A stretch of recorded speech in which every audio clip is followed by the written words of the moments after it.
మాట ఒక ముఖ్యమంత్రి నోట రావడం అనేటువంటిది బహుశా దేశ చరిత్రలో నాకు తెలిసి ఎప్పుడు ఏ ముఖ్యమంత్రి కూడా ఇటువంటి మాటలు మాట్లాడి ఉండడు. అసలు జరిగినటువంటి ఇష్యూ చూసిన తర్వాత అసలు ఈ రాష్ట్రంలో చట్టం అనేటువంటిది ఉందా, అంబేద్కర్ గారు రచించినటువంటి రాజ్యాంగం ఉందా, అసలు ఆ వ్యవస్థల పట్ల గౌరవం ఉందా, అసలు ప్రజల తాలూకా ప్రాణాలకి విలువ ఉందా,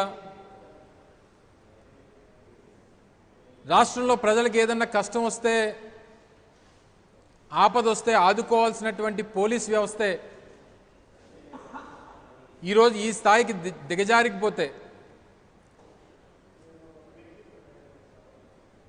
రాష్ట్రంలో ఎవరన్నా పోలీస్ స్టేషన్కి వెళ్తే తిరిగి వస్తామా లేదా అనేటువంటి భయాన్ని ఈరోజు రాష్ట్రంలో పోలీస్ వ్యవస్థ సృష్టిస్తే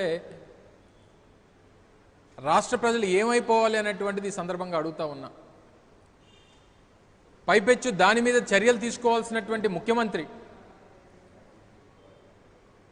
చివరికి ఇష్యూని ఒక సామాజిక వర్గ ఇష్యూగా డైవర్ట్ చేసి దాని నుంచి తప్పించుకోవాలనేటువంటి ప్రయత్నం వారి మాటల్లో కనబడతా ఉంది. ఒక వ్యక్తిని కస్టడీలోకి తీసుకొని చిత్రహింసలు పెట్టి చంపి చివరికి బూడిద చేసి వ్యవస్థల మీద ఉన్నటువంటి గౌరవాన్ని, వ్యవస్థల మీద ఉండాల్సినటువంటి భయాన్ని పూర్తిగా ఈరోజు రాష్ట్రంలో ఉన్నటువంటి పోలీస్ వ్యవస్థ కోల్పోయింది అనేటువంటి విషయాన్ని ఈ సందర్భంగా తెలియజేస్తా ఉన్నా. పైపెచ్చు ఆ వ్యక్తికి క్రిమినల్ బ్యాక్గ్రౌండ్ ఉంది, లేకపోతే 3, 4 కేసులు ఉన్నాయి అనేటువంటి ఒక వాదనని తీసుకొని వచ్చేటువంటి కార్యక్రమం చేస్తూ ఉన్నారు. వ్యవస్థల తాలూకా పనే తప్పు చేసినటువంటి వారిని ఉన్నటువంటి వ్యవస్థల ద్వారా శిక్షించేటువంటి కార్యక్రమం వ్యవస్థలు చేసేటువంటి పని. ఎవరైనా తప్పు చేస్తే వాళ్ళని అదుపులో తీసుకునేటువంటి పని పోలీస్ శాఖ చేస్తుంది.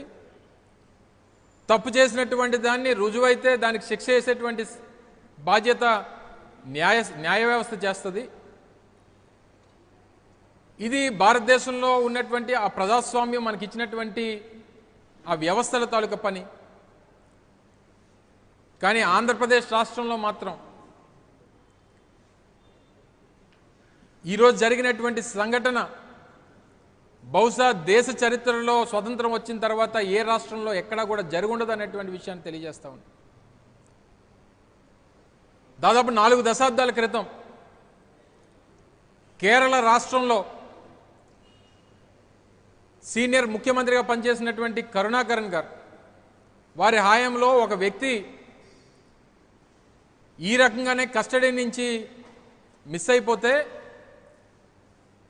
చివరికి అప్పటి ముఖ్యమంత్రిగా ఉన్నటువంటి కరుణాకరన్ గారు గద్దె దిగిపోవాల్సినటువంటి పరిస్థితి వచ్చినటువంటి సందర్భాన్ని గుర్తు చేస్తూ ఉన్నా. కేవలం కనిపించకపోతే,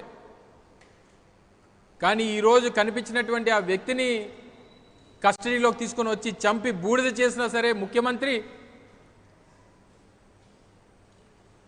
దానికి కులం రంగుని ఆపాదించి తద్వారా రాజకీయం చేయాలి,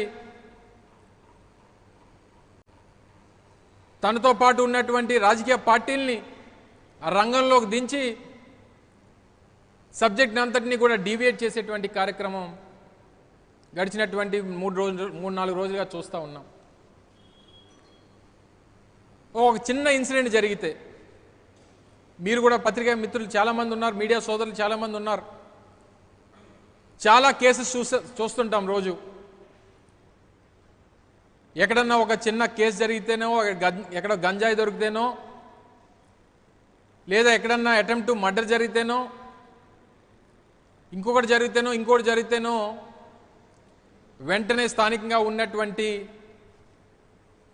కమిషనరో, ఎస్పీఓ, డిఐజిఓ రంగంలో దిగి తప్పు చేసినటువంటి వారిని వెనకాతలు నించోబెట్టుకొని పత్రికా సమావేశాలు నిర్వహించి జరిగినటువంటి ఇన్సిడెంట్ గురించి మీ ద్వారా ప్రజలకు చెప్పేటువంటి కార్యక్రమం చేస్తారే, అటువంటిది ఈ కేసులో ఇప్పటి వరకు ఎందుకు ఎవరూ మాట్లాడట్లేదు? స్థానికంగా ఉన్నటువంటి సిపి ఎందుకు మాట్లాడలేదు? డిఐజీ ఎందుకు మాట్లాడలేదు? డీజీపీ ఎందుకు మాట్లాడలేదు? హోంమంత్రి ఎందుకు మాట్లాడలేదు?